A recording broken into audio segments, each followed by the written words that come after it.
Hello everyone. आज आपका हमारा उत्तराखंड पुलिस का चैप्टर है माध्य, माध्यिका एंड बहुलक। हमारी अगर सीरीज़ को आप फॉलो कर रहे हैं तो ऊपर आपको आई बटन पे इसका लिंक मिल जाएगा और नीचे डिस्क्रिप्शन में भी आप जाके देख सकते हैं। तो आज हम माध्य, माध्यिका, बहुलक के बारे में जान रहे हैं और ये आपके उत्तराखंड पुलिस एसआई के मैथ्स के एग्ज़ाम के जो 75 मार्क्स का आपका मैथ्स आने वाला है उसमें एक महत्वपूर्ण चैप्टर कहा जा सकता है और यहाँ से बहुत से क्वेश्चन मुझे लगता है 4 से 5 क्वेश्चन आपके एग्ज़ाम पेपर में बनेंगे। तो चलिए इसके बारे में आज जानते हैं। आज हम बात करेंगे इस वीडियो में माध्य के बारे में। देखिए, माध्य को एक्स बार के रूप फॉर्म में लिखा जाता है। इसको आपने समांतर माध्य के नाम से भी सुना होगा। देखिए, मैंने यहाँ पर लिखा भी है आपके लिए कि माध्य या समांतर माध्य जो है ये सामान्य आंकड़ों के रूप में भी जा सकता है, आपको एक सूची के रूप में, और वर्ग अंतराल की एक टेबल के द्वारा भी इसको ज्ञात किया जाता है। उसके बारे में हम चलिए आगे बात करते हैं, पहले इनको समझ जाते हैं। तो देखिए, जब भी समांतर माध्य की बात करता है जो कि एक समांतर माध्य है, तो ये क्या होता है, जैसे आपको कोई भी एक डाटा दिया हो ABCDEF, कोई अंकों के फॉर्म में दिया होगा, ये हमारे 5 आंकड़े हमको दिए हैं, तो इनका अगर समांतर माध्य निकालना है तो एक्स बार इक्वल के फॉर्म में इसका कहता है सम ऑफ ऑल डाटा। आपके पास जितना डाटा दिया है पर उन चीज़ों को आपको आपस में जोड़ना है, बट्टा यानी डिवाइड करना है आपको टोटल नंबर ऑफ क्या है आपकी डाटा है। तो डाटा कितना था, डाटा 5 था, तो इस फॉर्म में इसको लिखा जाता है बेसिकली। अब बात करें, अगर इस टेबल फॉर्म में आपका कोई क्वेश्चन आपसे पूछा जाता है जहाँ आपको कोई भी संख्या दी है, यहाँ पर प्राप्तांक हो सकते हैं, कर्मचारियों की संख्या हो सकती है, और यहाँ पर आपको बारंबारता है जिसे हम फ्रिक्वेंसी भी बोलते हैं। तो इसको निकालने का तरीका क्या है, आपको पहले संख्याएँ दी होंगी, आपको FX निकालना पड़ता है, यानी बारंबारता और जो संख्या दी है उसका गुणनफल। इनको आपस में जोड़ते हैं हम जब सिग्मा FX हमारा जो वैल्यू आती है और एक सिग्मा F आती है।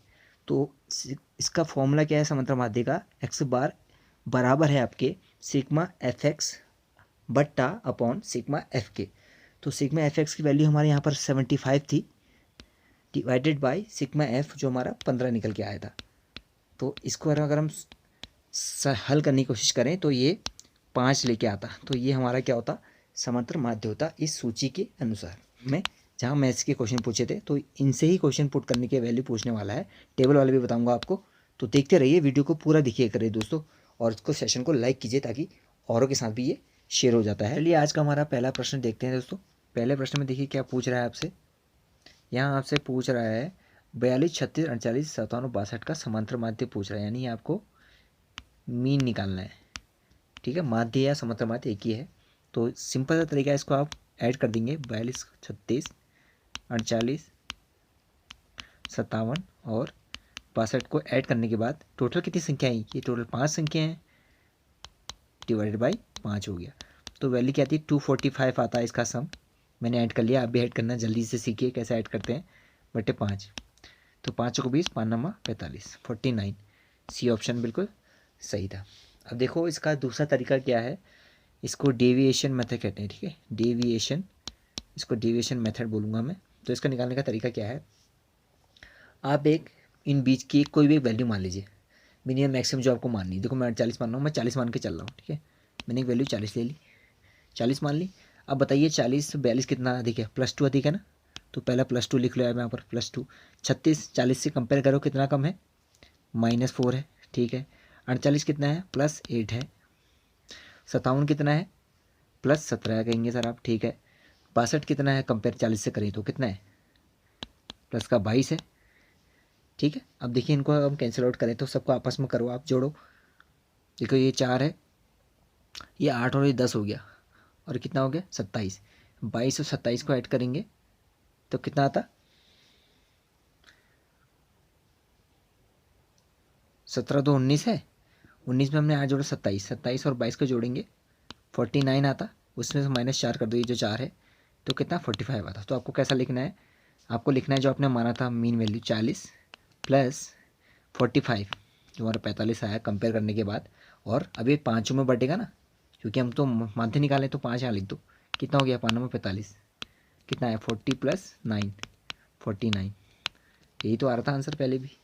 दोनों मेथड है, अगर आपको डिविजन मेथड से करना है तो ऐसे, अगर डाटा सिंपल लग रहा है तो ऐड करके जितनी संख्या उतना बट्टा कर लें, उससे भी समांतर माध्य निकल जाएगा। अगला प्रश्न देखिए, हमारा दूसरा प्रश्न है। यहाँ पर हमसे पूछ रहा है कि हमको डाटा दिया है 3, 4, x, 7 और 10 का x का माध्य इनका 6 दिया है, आपको x की वैल्यू फाइंड आउट करनी थी। तो ये भी एक सिंपल तरीका है, आपको वही करना है, को ऐड करिए 3 + 4 + x + 7 + 10 डिवाइडेड बाई कितनी संख्या है, 1 2 3 4 5 है, तो मैं सीधे 5 को उधर ले गया, 5 इंटू इनका माध्य कितना 6 है, तो 5 का 30 हो गया। अब इनको ऐड कीजिए, 10 7 17, 17 4 21, 21 3 24, तो सीधे आप 30 में से 24 माइनस कर दीजिए, 30 - 24 करेंगे कितना आता, 6। 6 आंसर है, सी ऑप्शन बिल्कुल राइट हो जाएगा, यानी एक्स की वैल्यू कितनी है, 6। सिंपल सा था, ठीक है। चलो अगला क्वेश्चन देखते हैं सीधे। तीसरे क्वेश्चन में हमसे पूछ रहा है, यदि 10 15 x और 18 और 9 का माध्य 13 दिया है आपको, यहाँ पर माध्य दिया गया है, फिर वही है प्रश्न है, आपको यहाँ पर x की वैल्यू पहले फाइंड आउट करनी है, फिर x वो x + 2 का माध्य ज्ञात करना है। तो इसको जब हम सॉल्व करते तो 10 + 15 + x + 18 + 9 = कितना हो जाएगा दोस्तों, का माध्य 13 है, और ये कितनी संख्या है, 5 संख्या है, तो 13 पंचे मैंने सीधे 65 लिख दिया है टोटल, ठीक है। यहाँ तक आपको समझ में आ रहा है। अब मैं इन सबको ऐड कर लेता हूँ, x = हो जाएगा 65 - 18 और 9 कितना होगा दोस्तों, 27, 27 में 15 जोड़ूंगा मैं, कितना आएगा 42, 42 में 10 जोड़ा कितना 52, तो पैसे में से 52 घटा लीजिए आप, कितना बचा आपका 13, तो x की वैल्यू कितनी है 13, ये भी 13 आपका आंसर नहीं है, ऑप्शन में 13 मत लगाना, यहाँ पर x/2 का माध्य है, तो x की जगह वैल्यू कितनी है 13 है, और ये 13 + 2 कितना हो गया 15, यानी 13 और 15 का माध्य निकालना है। तो क्या करेंगे आप, 13 + 15/2 ना, दो संख्या को माध्य निकाला, दोनों का ऐड किया, और उनका संख्या टोटल 2 है, तो कितना आया 28/2, क्योंकि 13 और 15 कितना हो गया आपका 28 हो गया, तो कितना आंसर आ गया 14, जो कि सी ऑप्शन में दिया गया था। आसान है ना करना।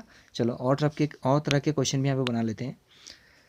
अब देखो यहाँ क्या पूछा है, अब क्वेश्चन में क्या है, 10 संख्याओं का माध्य आपको 24 दिया गया है, यहाँ पर 10 संख्याओं में 24 है, यदि प्रत्येक संख्या में से 2 का भाग दिया जाए तो नया माध्य क्या होगा। अब देखो सिंपल सा है, इसमें एक क्वेश्चन में एक तरीका होता है, जब भी ऐसा प्रश्न दे दे, किन्हीं भी संख्याओं का माध्य दिया है, यदि प्रत्येक संख्या में से 2 का गुणा कर दे, 2 का भागा कर दे, किसी भी संख्या का, ठीक है, गुना कर दे, कितना टाइम गुना कर दे, तो इसमें क्या होता है ना, समांतर माध्य भी उतना ही गुना हो जाता है। गुणा किया तो 2 गुना वो भी समांतर माध्य हो जाएगा, भाग किया तो 2 से भागा समांतर माध्य में भी जाएगा, 3 गुना कर दिया तो 3 गुना समांतर माध्य भी हो जाता है।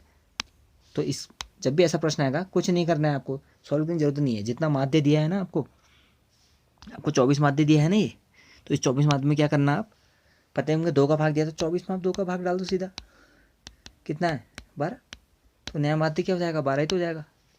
सिंपल सा है ना, कोई भी सॉल्व करने की जरूरत नहीं है ऐसे क्वेश्चन को।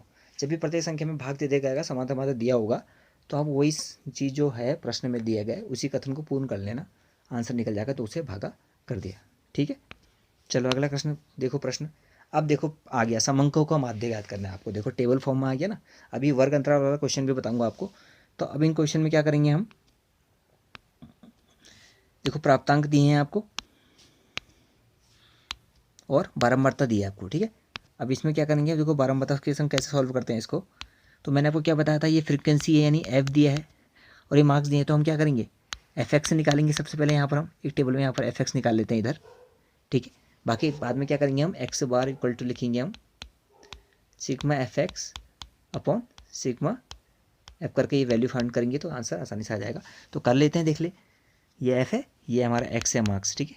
वहाँ पर प्राप्तांक होंगे या कुछ भी होगा तो इंटू करना है, तो 5 दूनी कितना हो गया 10 हो गया आपका, 6 चौको आपका 24 हो गया, 6 सत्ते आपका 42 हो गया, 8 और ये 8 ही हुआ, 8 में आपका 72 आया, और ये आपका 30 आया, 30 10 दिया 30। अब इससे हमारा क्या निकलेगा, ये आपका दोस्तों सिग्मा एफ एक्स निकलेगा, ठीक है। सभी का सम लेना है आपको, अब जो हमारा एफ और एक्स आया बारंबारता और मार्क्स का जो इंटू करके जो आया उसका हमें सम लेना है, क्योंकि सिग्मा की वैल्यू क्या होता है सम होता है। तो सिग्मा एफ एक्स कितना आ जाएगा, आप ऐड कर लीजिए इसको, 4 2 6, 6 8 14, 14 2 16, 16 की 6 हासिल 1 रहा, 1 2 2 4, 4 4 8, 8 7 आपका कितना हो गया 15, 15 3 18,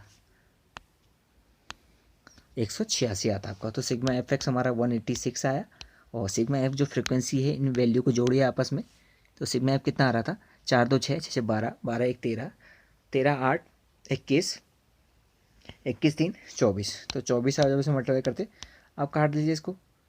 2 से 12 12 गया, 2 9 18, 2 3 6, फिर 12 से डालते हैं हम इसमें सीधे, 12 सत्ते 84 आता। 84 के बाद हमारा बचता कितना, 9 बचता, तो 12 सत्ते 84 जाता, 7.75 समथिंग। तो आपका बी ऑप्शन राइट होता। ठीक है, तो यहाँ 0.9 भी है, ये भी ध्यान रखिएगा, आपको डिवाइड करना था और सीधा आंसर निकालना था। चलिए अगला क्वेश्चन देख लेते हैं। ठीक है, छठवें क्वेश्चन में समांतर माध्य याद करना है आपको, और वही देखिए फ्रिक्वेंसी भी है और प्राप्तांक आपको यहाँ पर वर्ग अंतराल के रूप में दिए हैं। अब इसको निकालने का तरीका भी मैंने आपको पीछे बताया था। आपको क्या करना है, सबसे पहले टेबल में ही यहीं पर सॉल्व कर सकते हैं आप इसको। तो हम क्या करेंगे, पहले इसकी मिड वैल्यू निकालेंगे जो मैंने आपको बताई थी XI, और यहाँ पर FX की वैल्यू फाइंड आउट कर लेंगे, तो आसान हो जाएगा। देखो 10 के बीच में कितने का 5 का गैप है, 10 से 20 का जो वर्ग अंतराल है उसमें 15 है, फिर से यहाँ 25 हो जाएगा, यहाँ 35 हो जाएगा, यहाँ 45 होगा, और इधर 55 होगा। ये भी आप समझ रहे हैं दोस्तों। इस प्रश्न में हमारा जो सिग्मा FX आता वो 1000 आ रहा था ऐड करके इन संख्याओं को, और सिग्मा F हमारा 40 आया। तो हम सीधे x बार वैल्यू रख की वैल्यू पुट करेंगे, sigma FX upon sigma F। तो यहाँ 1000 डिवाइड बाई 40 करते तो ये करता 25 12। तो ऑप्शन में देखिए ए ऑप्शन में था 25, जो हमारा आंसर राइट। हमारा एक क्वेश्चन और है बाकी है। तो देखिए हमारा 7वां क्वेश्चन है यहाँ पर। इसमें प्राप्तांक दिए हैं, आपको बारंबारता दी है। आपको प्रश्न को ध्यान से पढ़ना है। यहाँ यदि माध्य P है, आपको माध्य दे दिया पहले कि P है, तो इस P की वैल्यू याद करनी है। जितना P दिए गए हैं यहाँ पर, इनका मान क्या होगा। तो सिंपल देखो, पहले क्या करते हैं, ये F दिया है तो हम सीधे FX निकाल लेते हैं यहाँ पर। तो FX क्या हो जाएगा देख लो, सिग्मा FX सीधे मैं वैल्यू रख रहा हूँ पुट यहाँ पर, सिग्मा FX है ना, sigma FX upon sigma F। तो वैल्यू पुट कर लो, आपको माध्य दिया है P पहले से दिया है, तो माध्य की जगह मैंने रख दिया P की जगह वैल्यू P इक्वस टू, देखो FX निकालो, P का हो गया P स्क्वायर प्लस कितना हो गया 8P, ये हो गया आपका 3P स्क्वायर, ये आपका हो गया 32P प्लस 15P। ठीक है, डिवाइडेड बाय क्या था, सिग्मा F। सिग्मा F कितना हो गया हमारा, गए कितना हो गया 5 4 9, 9 3 12, 12 2 14 1 15, ये 15P आ गया। अब इसको हम सॉल्व करें तो क्या होता है 15P स्क्वायर। ठीक है, मैं सीधे यहाँ लेके आ रहा हूँ जितने P स्क्वायर, देखो ये कितना है हमारा 3P स्क्वायर, ये P स्क्वायर है कितना 4P, तो 15 माइनस 4P स्क्वायर ये ले लिया मैंने इधर, और बाकी का रहने देते हैं। कितना हो गया देखिए, ये 15P है हमारा, ये 32 है, कितना हो गया 30 40 47, ये हो गया 47 में 8 जोड़ा हमने, कितना हो गया 55, और ये 55P आ गया। ठीक है, अब इनको सॉल्व करते हैं। 15 में से 4 गया हमारा, कितना बचा 11P स्क्वायर बराबर हमारा 55P है। तो P से P कैंसिल होगा 1, तो 11P बराबर कितना आया 55, और P बराबर कितना आ जाएगा हमारा 5, क्योंकि 11 पंजे 55। तो हमारा सी ऑप्शन 5 हमारा सही आंसर था यहाँ पर। तो साथियों ये हमारा था आज माध्यिका और बहुलक मैंने आपको बताया। तो आज मैंने माध्यिका लिया है, अगले जो पार्ट आएगा इसका, मैं उसको मैं माध्यिका और बहुलक के सारे क्वेश्चन करा दूंगा और कॉन्सेप्ट भी आपको यहाँ पर क्लियर कर दूंगा। तो दोस्तों मेहनत कीजिए और प्रैक्टिस कीजिए इन क्वेश्चन की, जहाँ भी आपको क्वेश्चन मिलते हैं माध्य के उनको लगाइए और सारे आपके क्वेश्चन बन जाएंगे इन्हीं के जितने मैंने आपको कराए इन क्वेश्चनों के द्वारा। ठीक है, प्रैक्टिस करना और बहुत ही आसान होता है। ठीक है, तो ये माध्य का कॉन्सेप्ट मैंने क्लियर किया है। बाकी ऊपर आई सेक्शन पे ऊपर चेकआउट करना प्लेलिस्ट को, बाकी मैथ्स की क्लासेस के लिए। और बाकी आप हमसे जुड़ना चाहते हैं तो हमारे चैनल को आप सब्सक्राइब कर सकते हैं और बेल आइकन को दबाना, ताकि जब भी वीडियो मिलता है तो आपको नोटिफिकेशन के माध्यम से ये चीज़ें मिल जाती हैं। ठीक है, चलिए मिलते हैं नए वीडियो में नई जानकारी के साथ, तब तो अपना ध्यान रखिएगा दोस्तों। धन्यवाद, नमस्कार।